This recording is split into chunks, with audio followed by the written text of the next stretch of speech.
And now we're going to move on. We've got Bill Woolf with the Space Right. Force Association. And the hits just keep on coming. Keep coming. Hello, Bill. Hey, How Bill. are you, sir? Hello, gentlemen. How are you doing today? Good. One of the better backgrounds we've seen today. We really like that one. Thank you. It's really an honor to be here. I really do appreciate the opportunity to speak with this panel specifically, and it's a great honor to talk about probably one of the biggest challenges that General Hyten's been working on is the tactical ISR and declassification of some of those space threats that we are just now starting to talk about. So I'm really excited to have this distinguished panel to talk about some of those key points.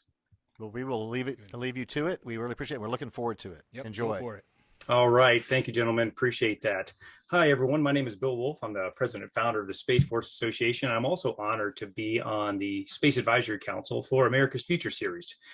The Space Force Association is the only military organization dedicated to the U.S. Space Force Guardians and their families. If you'd like to learn more about the Space Force Association, please go over to ussfa.org. I am honored to have with us today several industry leaders and Space Force leaders to talk about tactical ISR and the interoperability problem. We've seen a lot of events happening in the recent past that would demonstrate the criticality of the need for space superiority, the need for space-based intelligence, surveillance, and reconnaissance, and how we need to look at best practices both across industry and the military to define how we gain that space superiority we so desperately need. What I'd like to do is defer to the panel and quickly allow them to introduce themselves. Doug, so great to see you today. Doug's from Millennium Space Systems, a Boeing company. Doug, if you could just provide a quick background and some of the key topics that you all are focused on over at Millennium Space Systems. Yeah, absolutely. First off, just thank you so much for the opportunity to be here and participate in this discussion. I'm very excited about it. So like you said, my name is Doug Hulse. I'm a program manager at Millennium Space Systems.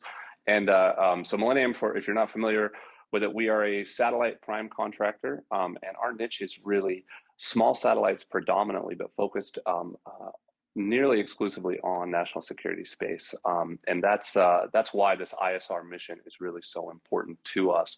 And I think some of the capabilities that we want to talk about and some of the really important messages I think we want to get out there is sort of where the industry in terms of ISR is going and what some of the newer technologies or opportunities and trends we're seeing there, but also really kind of the need for interoperability between commercial, government, and kind of all the players in the ISR realm. And that's why I'm excited about the panel that we have today.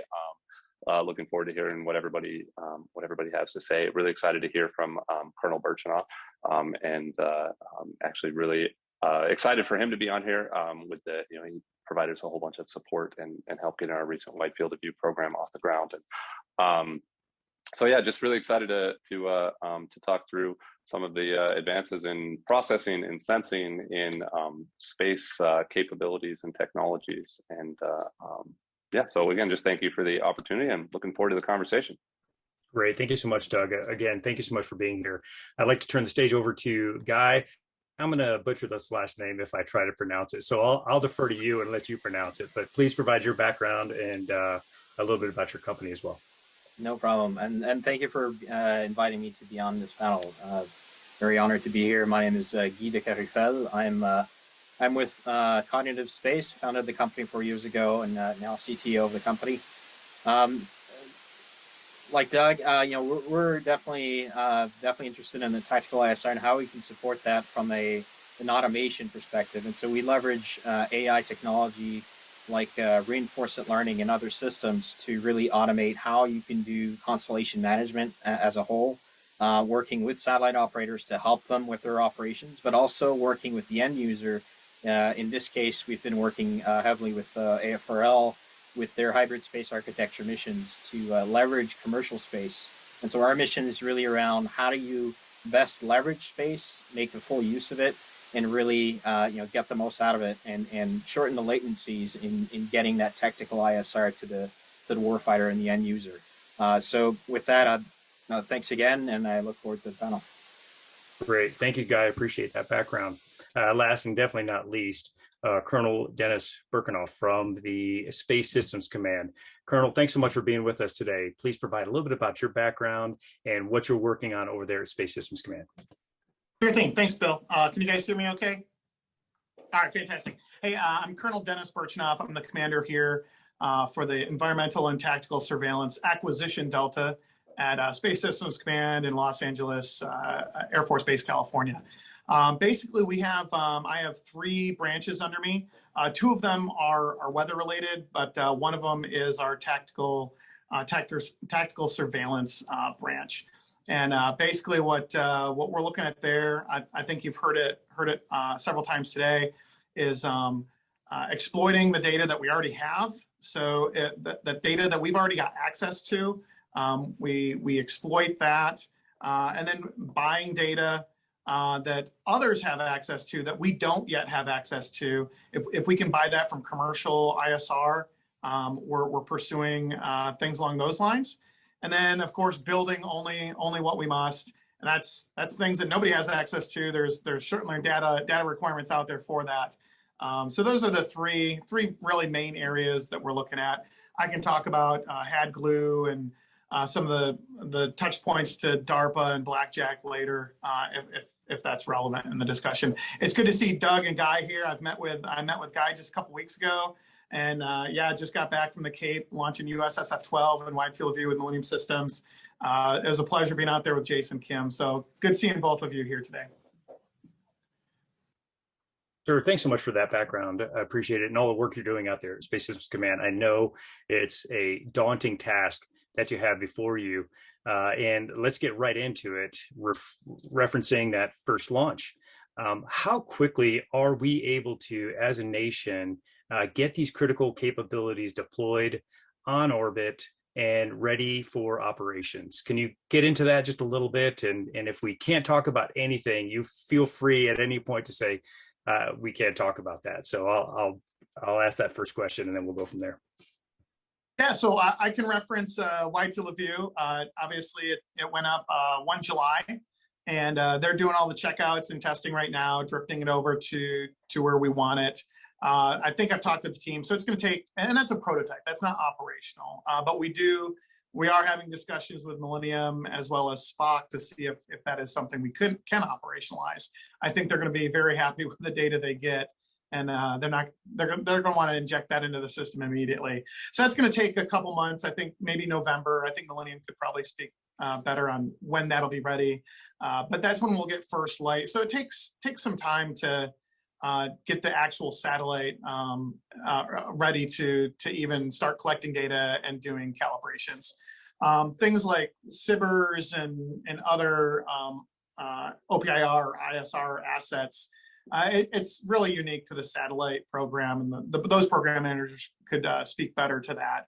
But because they're big, they're bulky, and they are performing a critical mission, there is some setup time. It's not like one of those drones that you can just buy at Best Buy and then throw it up and you're instantly, getting data. These are complicated systems. They take a little bit, and probably getting into the specifics, revealing capabilities is probably an area I can't go into, but that's going to be unique to any system. Yes, sir. And I really like the fact that you brought up drones, because yeah, sure, it is easy to throw a drone up into the air domain, but getting into the space domain is quite a bit more challenging. And so that's what one of the key capabilities that space provides is access. And because, as you said, it's a national security mission set, it does require a lot more rigor in terms of its capabilities. So we completely understand that. I'll turn it over to Doug real quickly and ask him if he gets a request from a customer to provide those type of capabilities, a space-based ISR capability, how quickly would you be able to, taking all of the parameters off of the acquisition process away, how quickly could you develop a capability and get it on orbit? Great question. And what I'll say is, I think it really is going to depend on what we're actually talking about, and I think there's been traditionally, if we think about historically, ISR type programs take a long time, a lot of years. And I think some of the trends that we've seen more recently and some of the programs that we've focused on have really worked to address that, that timeline issue. And I think we're at a point where, we're able to, with some of the lower Earth constellations and some of the newer approaches to mission requirements and stuff, we're actually able to streamline that a lot. So we have examples, for example, a program that we did for actually Space Force customer a while ago. We integrated from in 14 months, and or was it 12 or 14 months? And that's, I think, just an example of the ability to turn those things around quickly. Now, I know there's also a lot of other focus on even quicker turn and, relying on commodity type buses and stuff. So I think there's a lot of opportunities that we're seeing kind of across the board, and that's been a really big focus area. And I think the results are really just continuing to improve. And I think there's there continues to be opportunities. And so some other things that we've done relatively recently is put a lot of investment into kind of larger production small sat capabilities and some abilities to really kind of streamline the production side of things. You still have supply chains and all of that sort of stuff, but I think we've really seen a shift in the industry from those long, many year timelines to something that's much shorter, and basically I think we're just executing the programs we have and really working to optimize those. But specifics are unique to the individual opportunities, I think. Oh, thank you, sir. I appreciate that. Yeah, I think we're going to get to a point in the future when you're going to see days and hours. Just right now, we haven't gotten to the point where we've seen that. As we know, whenever we're talking about tactical ISR and space-based ISR, the reason why we're doing that mission set is because the mission begins with a threat. In other words, some adversary wants to take out our capabilities, and so we need to know what those capabilities are and develop some courses of action to respond to those potential threats. Guy, from your perspective, how quickly can you identify potential threat? I completely understand, but from your perspective, what are you working on to help figure that out for the Space Force? You broke up a bit there, but how from our perspective, if I understand the question, is around how can we shorten the latencies to get that information to the warfighter, right? And so we're really focused on the scheduling, the tasking, which asset is most appropriate for taking that imagery and taking into account not only the technical constraints of that system, but also the operational constraints. In the case of leveraging commercial operators, you do have to consider things like their own business objectives, and that may not always align with the defense objectives. And so you have to take that into account and have backup strategies and have a whole slew of options as far as leveraging commercial space. And so optimization and automation has to take that into account. And then you have to account for closing the loop on a lot of these systems, having machine-to-machine interface with these vendors, and then being able to respond dynamically to information as you're getting it from exploitation tool, as you're getting more information on the battlefield to do things like custody tracking or pattern of life detection and things like that. You want to have, you may have an assumption that you're working towards, use a specific sensor that may have a wide area view. Once you have that information, and then you may want to have more higher fidelity information, higher resolution information on specific points that may be of interest as a response to exploitation tool. And so really to be able to shorten that latency, you really need to close the loops on leveraging these systems, but also that feedback from the exploitation tool, which is really important. And then you also have to consider things like cybersecurity, who has access to that data, et cetera, which is also a complication as far as right now, which stretches latencies and getting that information to the warfighter. So I just touched a few points, but there's obviously a lot to it.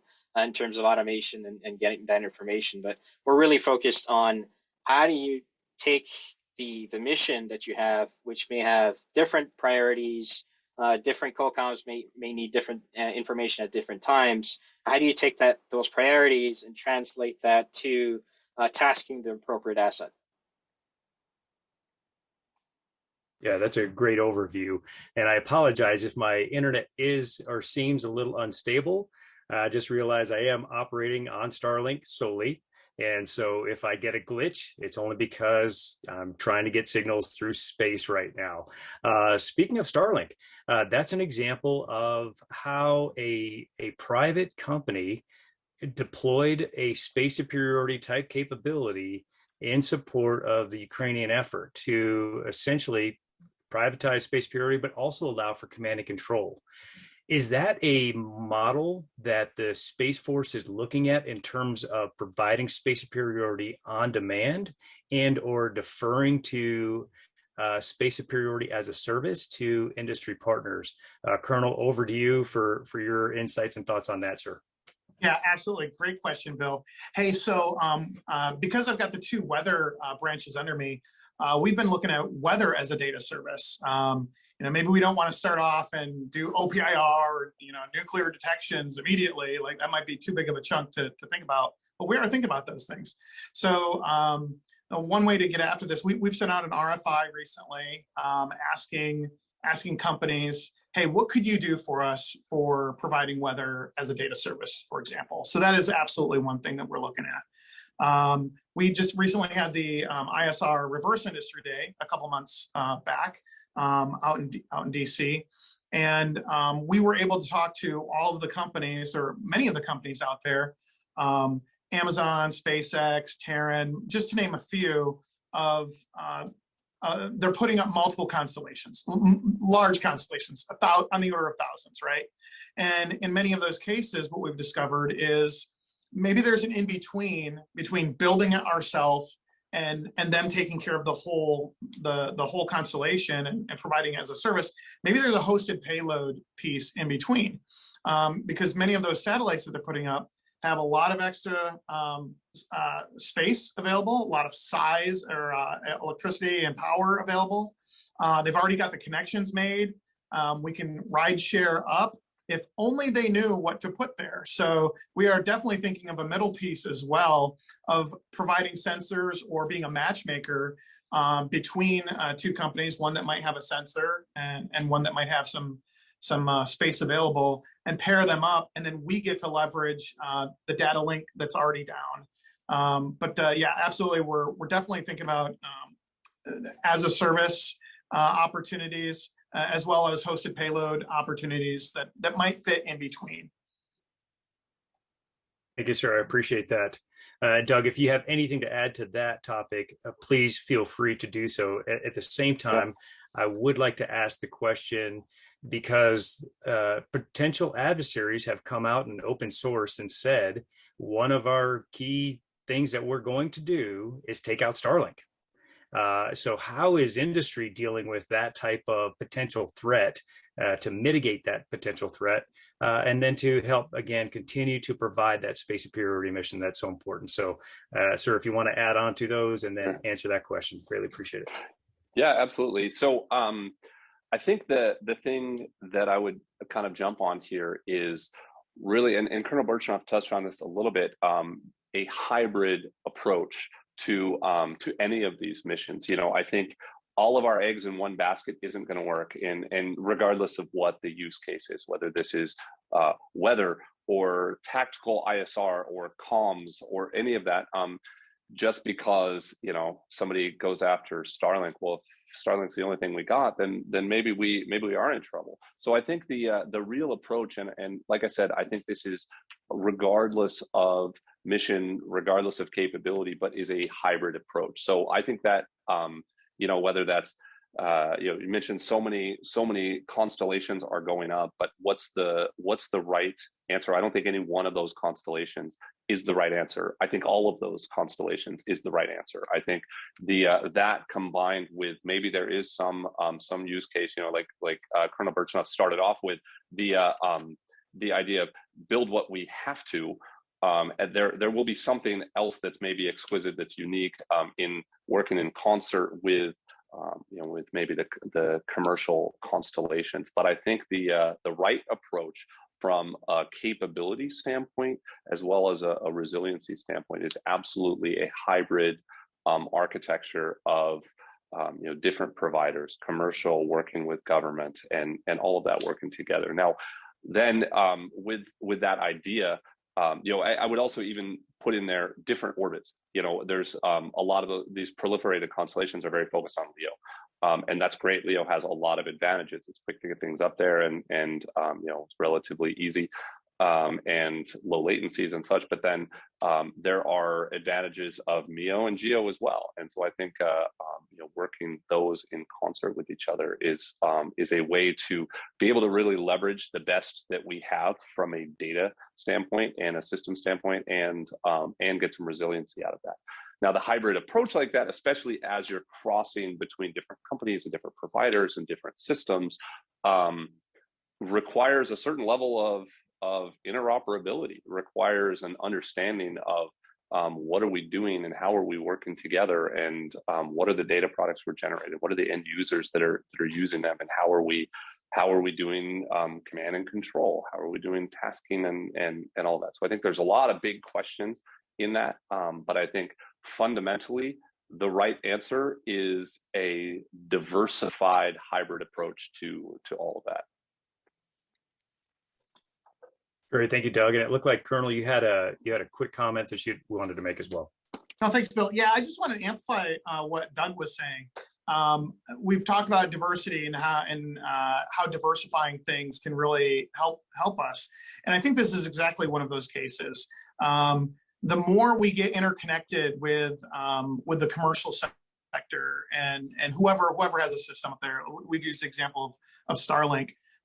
As other countries start to use it, as hospitals start to use it, as global markets start to send data across from it, it makes it a tough choice for our adversary. We're not the only ones using it. If they take it down, what frag damage happens to them?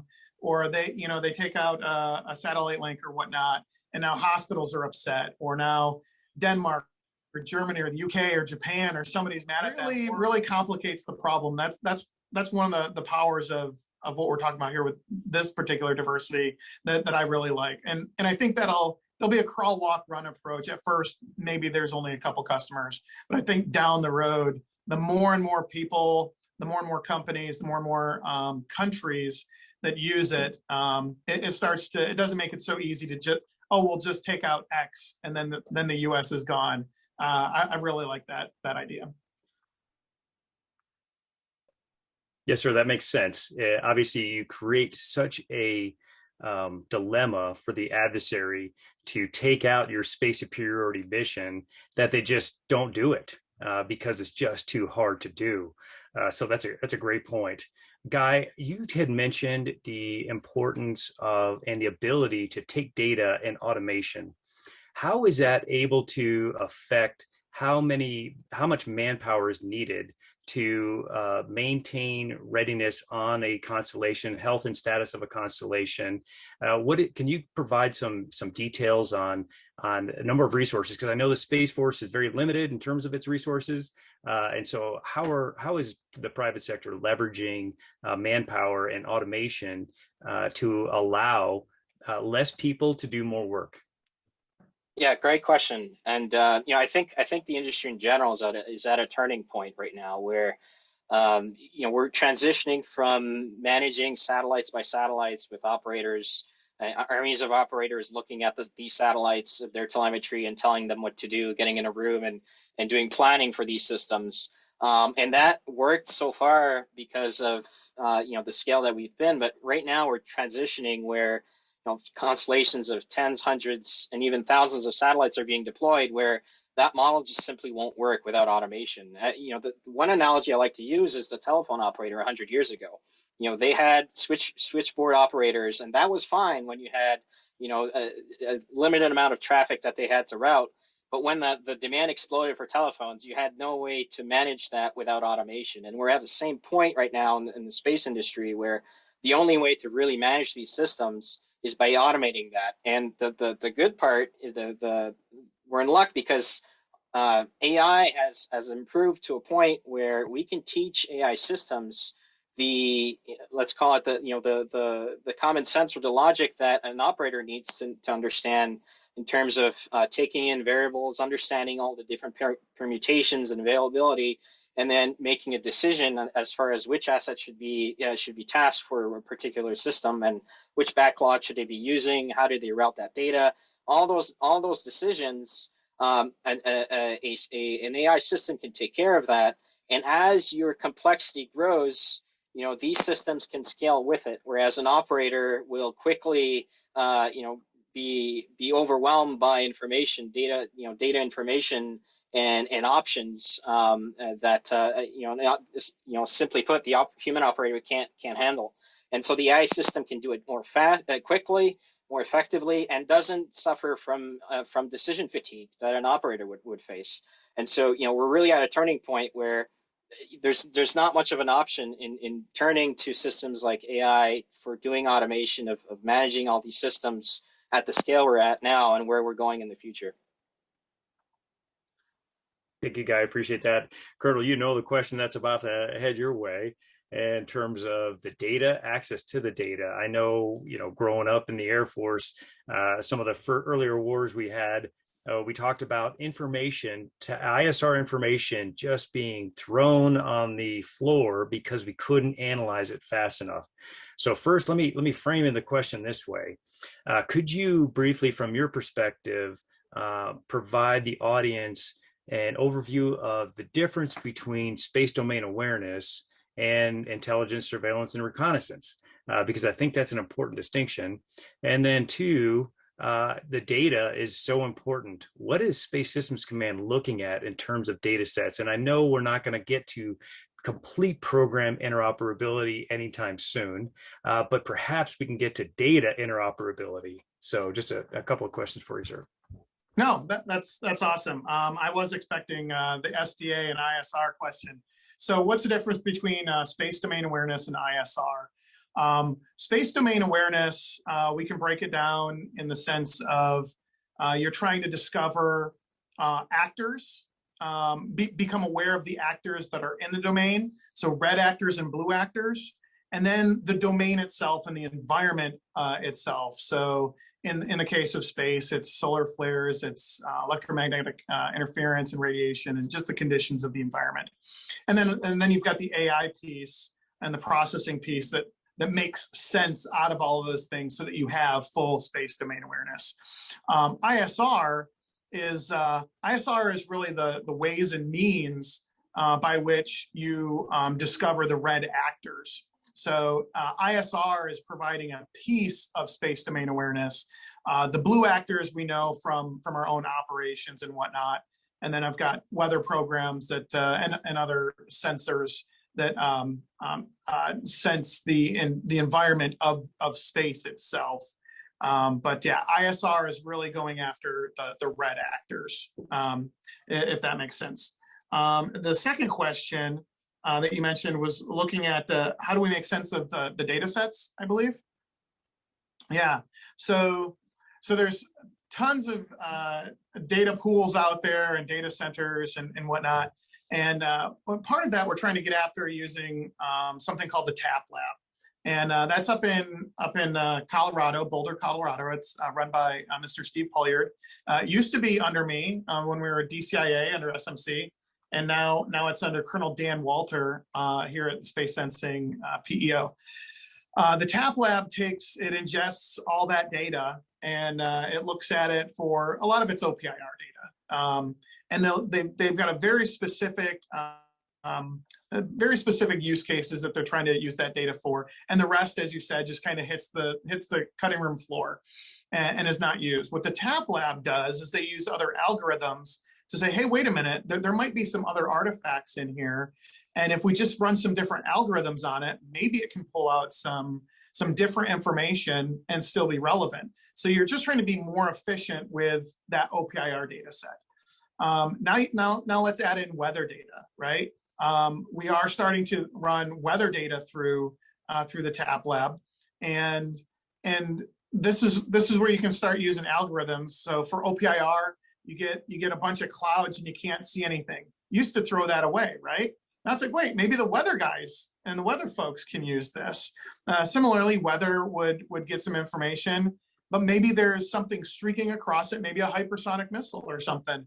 Hey, maybe you can use that to fill in some of the gaps that you're not using with OPIR. So I think we're at a point where we really need to start looking at these data sources, not so much as OPIR or weather. We can use them for non-traditional weather, non-traditional OPIR. Just look at them as sensors. Yes, they have a primary mission, but we're going to need some AI and some processing, like what the TAP lab uses, but we're going to need a lot more of it to sift through and look at all of these sensors. It's just sensor data. Look at the sensor data in different and interesting ways to see if we can pull out other things. It's very much like what we went through in the Air Force with the F-22. That radar on it is fantastic. The avionics on it is fantastic. And as much as the pilots hate hearing that it's a non-traditional ISR platform, because they wanna shoot things and make explosions and make Top Gun 2 or maybe Iron Eagle 4 or whatever we're up to now, it is a non-traditional ISR platform. And I think that's kind of where we're going with some of the space assets. Great, thank you, sir. And just as a follow-up, are you and is your team looking at and working with Spock and Starcom to identify efficiencies in manpower resources based on the information you're getting? Is that one of the objectives you have in your office? Yeah, I think that's one of many objectives we have. We're definitely working with SWAC and ACC. They've got some AOAs out right now, and they should finish up here very shortly. In the next, I think one of them's already finished, and they're putting the final touches on it. I think ACC is nearly done with theirs, and that's trying to identify kind of what we talked about earlier. What things do we uniquely not have covered down yet through exploiting or being able to buy data? What do we need to start building? And I think that inherently or indirectly informs what manpower comes along with that. Yeah, so directly and indirectly, I think Guy definitely hit the nail on the head as well. And I like the telephone operator piece. So we are aware that the requirements for manpower in some cases will be less from an operator standpoint. Yeah, where are we going to need more? Is it in the STEM fields? Is it in other areas? Is it with just liaisons? Do we have to plus up our liaisons to work with the commercial sector and our other agencies like the NRO, NGA, to make sure we're not overlapping, but supplementing and just providing value in different ways? So yeah, maybe we dial down in the 13S's, the space operators, but maybe we have to dial up somewhere else. I think all of that will come to fruition once we get through some of these trade studies. Great, thank you, sir. I appreciate that. You know, Doug, the Colonel brings up some pretty salient points in terms of gaining and developing that expertise to handle the type of data and artificial intelligence that Guy was speaking to. So from a industry perspective, what are some of those workforce challenges you have gaining and retaining, recruiting and retaining some of that expertise? What are you working on there? And, what are some of those best practices that, not everyone can join the Space Force. I know a lot of people are excited to join the Space Force, but they can't. So there's got to be a ramp to industry to develop that type of expertise. Can you talk a little bit about that? Yeah, a little bit. So I think in general, we're kind of honestly seeing a talent shortage across the entire industry, and that is impacting us. I think that's impacting kind of everyone. But I think from our perspective, some of the ways that we've tried to deal with that and tried to combat that are really highlighting the kind of work that we're doing,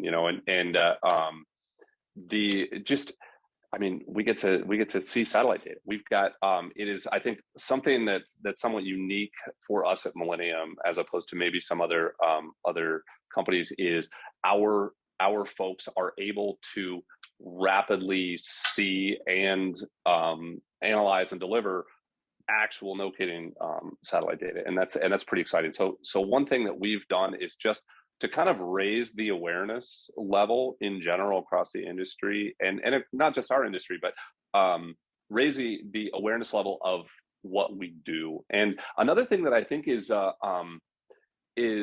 actually kind of interesting, and some of the trends right now that have been touched on quite a bit, especially what I was saying with AI processing and everything, is we need to look beyond just the traditional aerospace industry. We're not just looking for aerospace engineers. We're doing data processing.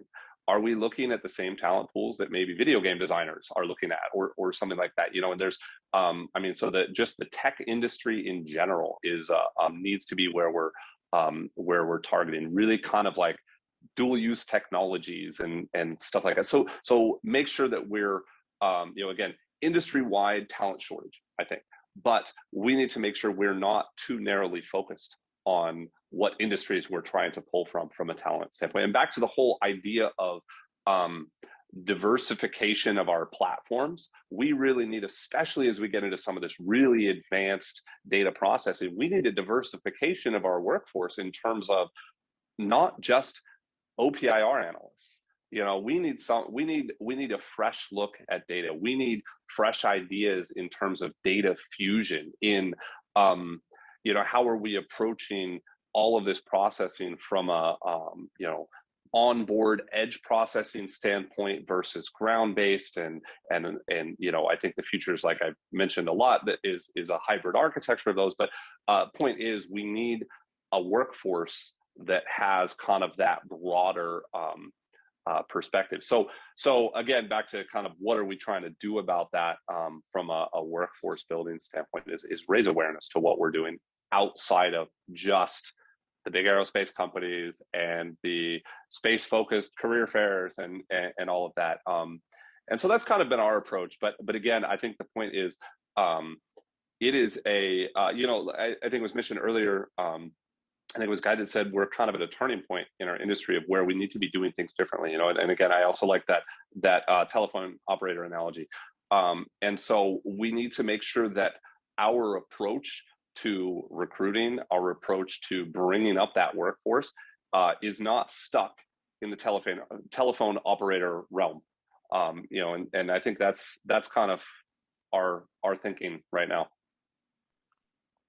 Thank you, sir. I appreciate that. Now, Guy, in terms of innovation, what are some of the practices you're using to kind of pull out that key innovation that you need to continue to develop? Is there exercises? Are there war games that you're a part of that you either are part of with the Space Force, or they're just working on inside cognitive space?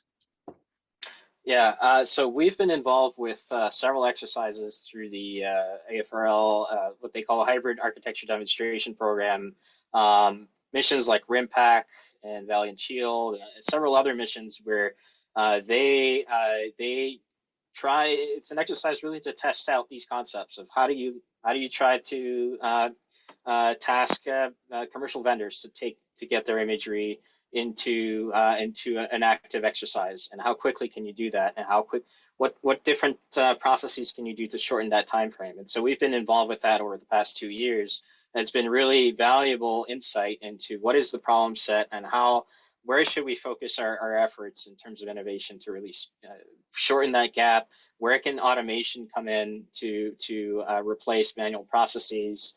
And then even as simple as generating a report rather than putting together a PowerPoint system or PowerPoint slides on systems, and how do you take all that information and generate reports? Simple things like that can help shorten the latencies. But then more challenging problems, like I mentioned, around automation and AI systems, that's really the big lifts that have to be done. But it's a whole effort as far as shortening that system. And there's people processes also that is involved. If I can just touch on the recruiting side real quick, I'd like to echo a lot of what Doug said. Definitely we're obviously having issues as far as recruiting, even though we've doubled in size this year and we're going to continue growing.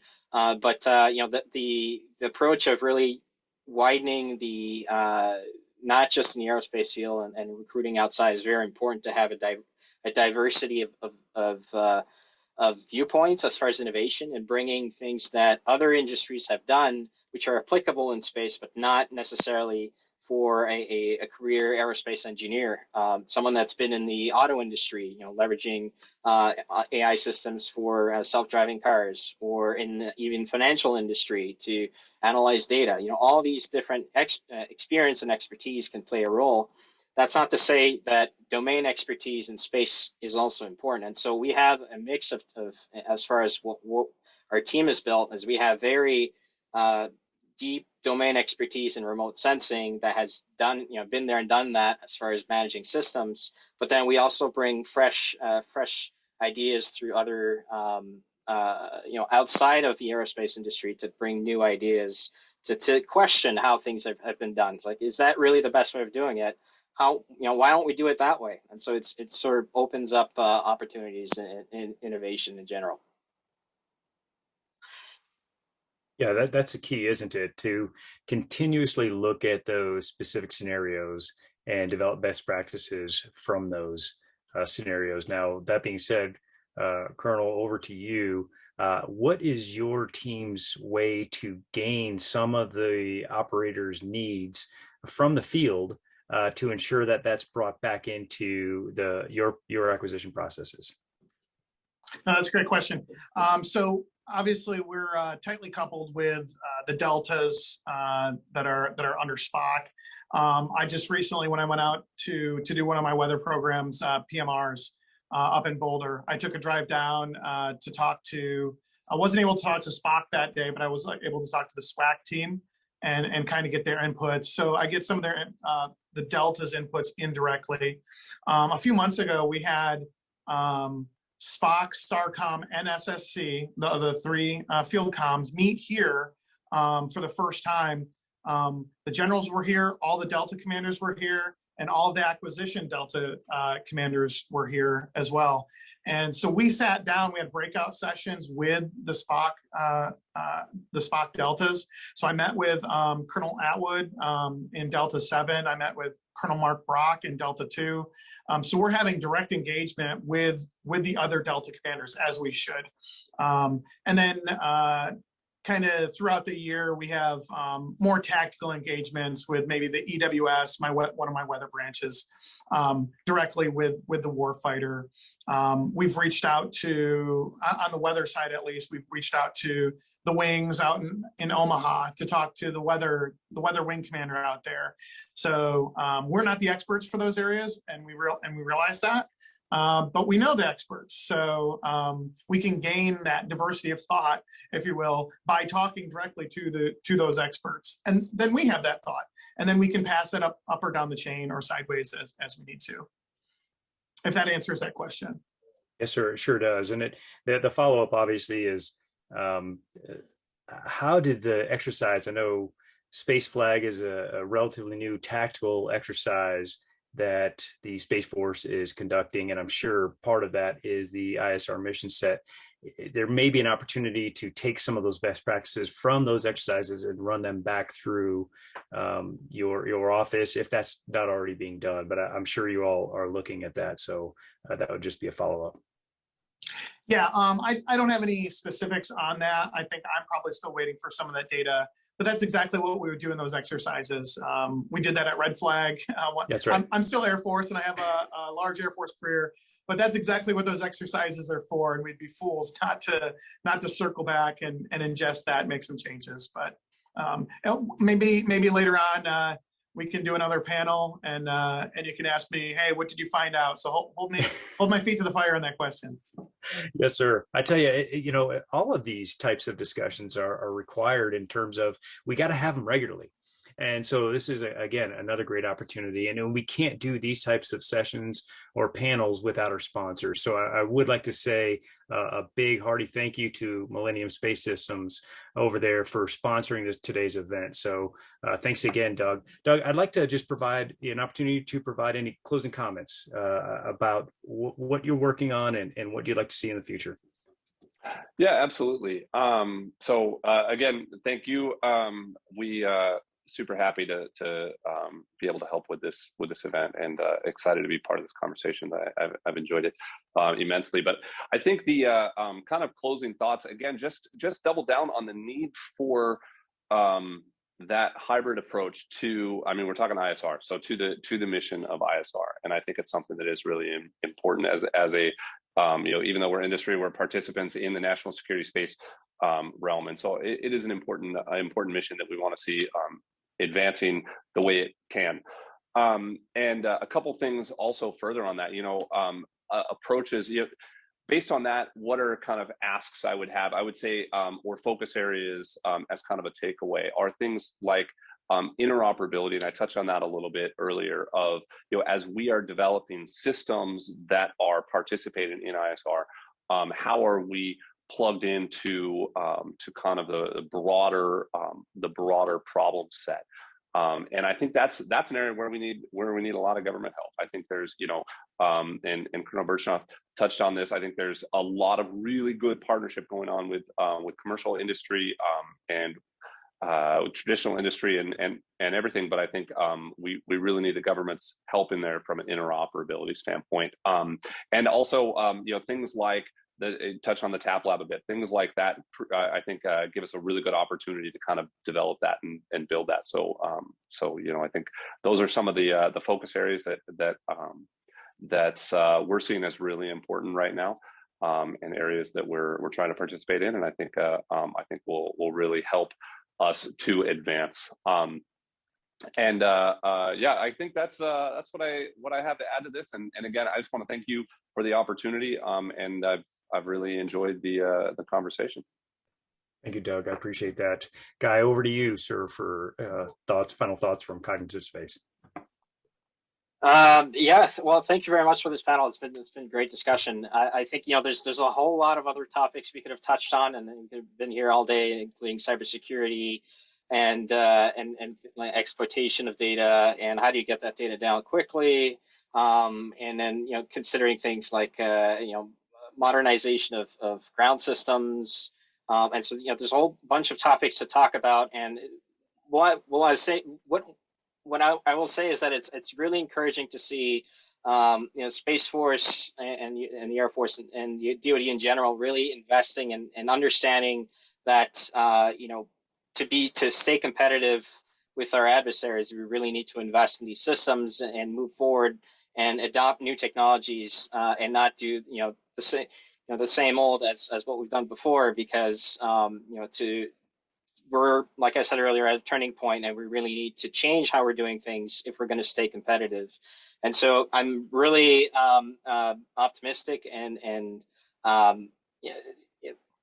that there is obviously a push for that. And as far as the DoD and the the RFCs that we're seeing come out, and the priorities, and General Raymond, what he's saying, there's clearly an understanding that we need to adopt new technologies and move forward with that. So with that, thanks again for including me on this panel. Appreciate it. You bet. Thank you, Guy. And Colonel, I'll just drop this grenade and then let you provide full closing comments as well. What are we doing about the overclassification issue that General Hyten has been speaking about, at length during his time as a vice chairman? But now, is it getting better? And how can industry help? I'm sure there's plenty of problems out there. How can industry help? I have no idea what you're talking about, Bill. So I was at the Pentagon back in 2019 or so, and I was on a panel or on a team that was working to declassify some of our SAP and TSSCI programs that we had. And so that kind of helps a little bit there. A lot of our own information was probably overclassified, but we are attempting to declassify some of the threats that are out there, just so the public is more knowledgeable of it. So Congress is more knowledgeable of it. So our industry partners are more knowledgeable of it. And so China's, more knowledgeable that we know some of the things they're doing, or Russia, or whoever our adversaries or competitors might be. And I think at Reverse Industry Day, I think we showed that. We had S2 come out and gave a fantastic intel brief that was able to talk about unclassified manner some of the threats that are out there. One country has a satellite out there with a robotic arm, and it's supposed to remove debris, and that's out in the open now. So now we can talk about that. They moved a Beidou, a broken or defunct Beidou satellite, into the graveyard orbit. Well, if they can move that into the graveyard orbit, what else can they move into the graveyard orbit, whether it's defunct or not? So some of these things have dual uses. There's some ASAT type things that have been discussed as well. So what we need to do is be more open and be more transparent with that brief. I think S2 has a fantastic brief. We just need to get it out to folks. And I think at the Reverse Industry Days that SSC is putting on, and the SSC front door is helping with, we'll get that information out there. But then we also have to balance releasing some of that information, because it might give away some of our sources and methods. Obviously, if there's a picture of something, then it's at a certain angle. It's like, oh, Bob sits over there. Let's go, and then Bob goes missing. So so we have to be careful and find a balance for those things. Yes, sir. Completely understand and agree. Those industry days are so important, as you said. And just a shameless plug, SFA is hosting the Guardian Industry Nights on the 27th and 28th of July at Peterson Space Force Base. So if anyone is so inclined, you all are of course welcome to that event. So we look forward to hosting that event here later on this month. But I can't thank you all enough for taking time out of your busy schedules today to talk about the important mission of tactical ISR and interoperability. So thanks again, everyone, and have a great day. And I'll turn it back over to Mr. Hamilton in the studio. Well, thank you, everyone. Thank you, Bill. Thank you for the work the Space Force Association does. Definitely take you guys up on the idea of your coming back anytime you want, Colonel Birchenough. And I look forward to hearing how your progress goes in attacking these issues and making progress.